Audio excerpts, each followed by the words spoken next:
ಮೊನ್ನೆ ಒಂದು ವಿಡಿಯೋ ಮಾಡಿದೆ, ಈ ದುಡ್ಡನ್ನ ಒಬ್ಬರಿಗೆ ಹೆಲ್ಪ್ ಮಾಡ್ತೀನಿ ಅಂತ. ಅದಕ್ಕೋಸ್ಕರ ಕರೆಕ್ಟ್ ಆಗಿ ಕಮೆಂಟ್ ಮಾಡಿದವರಿಗೆ ಕಾಸು ಕೂಡ ಕೊಡ್ತೀನಿ ಅಂದೆ. 4,000 ಕಮೆಂಟ್ ಬಂದಿತ್ತು. ಅದರಲ್ಲಿ ಈ ಕಮೆಂಟ್ಗೆ ನಾನು ಇವತ್ತು ಅಮೌಂಟ್ ಹಾಕ್ತಿದ್ದೀನಿ. ಚಾಕರ್ ಲವರ್ ಮೈ ಕಮೆಂಟ್ ಮಾಡೋರೆ, ಮನೆ ಕಟ್ಟಕ್ಕೆ ಸಿಮೆಂಟ್ ಇಟ್ಟಿಗೆಗೆ ಹೆಲ್ಪ್ ಮಾಡ್ತಾ ಇದ್ರಿ ಅಂತ ಅಮೌಂಟ್ ಹಾಕೋಣ ಹಾಕಿದ್ದೀನಿ. ನೋಡು ಅಣ್ಣ, 1,100 ರೂಪಾಯಿ ಕೂಡ ನಾನು ಫೋನ್ ಪೇ ಕೂಡ ಮಾಡಿದ್ದೀನಿ, ವಿತ್ ಪ್ರೂಫ್ ಸಮೇತ ಕೂಡ ಹಾಕಿದ್ದೀನಿ. ಅದೇ ತರ ಮಿಲ್ಕಿ ಬಾಯ್ ಮುರ್ಲಿ ಕೂಡ ಹಾಕವ್ರೆ ಅಣ್ಣ. ತೋಟ ಮಾಡಿ ಲಾಸ್ ಆದವ್ರಿಗೆ ದಯವಿಟ್ಟು ಹೋಗಿ ನೀವೇ ಅವ್ರ ತೋಟಕ್ಕೆ ಹೋಗಿ ಹೆಲ್ಪ್ ಮಾಡಿ ಅಣ್ಣ. ನಮ್ಮ ರೈತರಿಗೆ ಅಂತ ಹಾಕವ್ರೆ. 100% ನಮ್ಮ ರೈತರಿಗೆ ಹೆಲ್ಪ್ ಮಾಡ್ತೀನಿ. ನೆಕ್ಸ್ಟ್ ವಿಡಿಯೋಸ್ ಎಲ್ಲ ಹೆಲ್ಪಿಂಗ್ ಬಂದ್ರೆ ನಮ್ಮ ರೈತರ ಬಗ್ಗೆ ಬರೋದಂತ ಹೇಳಕ ಇಷ್ಟಪಡ್ತೀನಿ. ಇಷ್ಟು ದುಡ್ಡು ತಗೊಂಡು ಹೋಗ್ತಾ ಇರೋದು ಎಲ್ಕಪ್ಪ ಅಂತಂದ್ರೆ ತುಂಬಾ ಜನ ಕಮೆಂಟ್ ಮಾಡಿದ್ರೆ, ಆರ್ಜಬ್ರೋ ಮನೆ ಕಟ್ಕೊಡ್ತಾರೆ, ಅವ್ರಿಗೆ ಹೋಗಿ ಕೊಡಿ ಬ್ರೋ, ಹೆಲ್ಪ್ ಆಗುತ್ತೆ ಅಂತ. ಅದಕ್ಕೋಸ್ಕರ ಅಲ್ಲಿ ಹೋಗಿದೆ.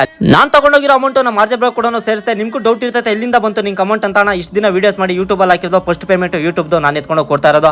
ಅದೇ ತರ ನಮ್ಮ ಜೈ ಯೂತ್ ಅವರು ಒಂದು ಮಾತು ಹೇಳ್ತಾರೆ, ಕೇಳಿಸ್ಕೊಳ್ರಿ. ಇಷ್ಟು ರಿಸ್ಕ್ ಅಲ್ಲಿ ಬಂದು ನೀವು ಸಂಪಾದನೆ ಮಾಡಿರೋ ದುಡ್ಡನ್ನ ಎತ್ಕೊ ಬಂದು ಈ ತರ ಬಡವರಿಗೆ ಹೆಲ್ಪ್ ಮಾಡ್ಬೇಕಂತ ಮುಂದೆ ಬಂದು ಕೊಡ್ತಿದ್ದೀರಾ. ಸೊ ನಿಮ್ಮಂತವ್ರ ಸಪೋರ್ಟ್ ಯಾವತ್ತಿಗೂ ಇರಬೇಕು ಇವ್ರ ಮೇಲೆಲ್ಲ. ಸೊ ಜನ ಯಾರ್ಯಾರು ನೋಡ್ತಿದ್ದೀರೋ ಎಲ್ಲರೂ ಕೂಡ ನಮ್ಮ ವಿನಿ ಬ್ರದರ್ಗೆ ಸಪೋರ್ಟ್ ಮಾಡಿ. ಸೊ ಅದೇ ತರ ಬ್ರೋಜನ್ ರಾಜೇಶ್ ಅಣ್ಣವರು ಮತ್ತೆ ಅಕ್ಷಯ್ ದಮ್ ಬಿರಿಯಾನಿ ಸೀನಣ್ಣವರು ಮತ್ತೆ ರಘುಣ್ಣವರು ಕೂಡ ಅಷ್ಟೇ ನಮ್ದು ಆ ಮನೆಗೆ ಅಳಿಲು ಸೇವೆ ಇಲ್ಲ ಅನ್ಬಿಟ್ಟಿದ್ದೆ. ಪಾಪ ಅವರು ಕೂಡ 10,000 ಕೊಟ್ಟಿದ್ರು.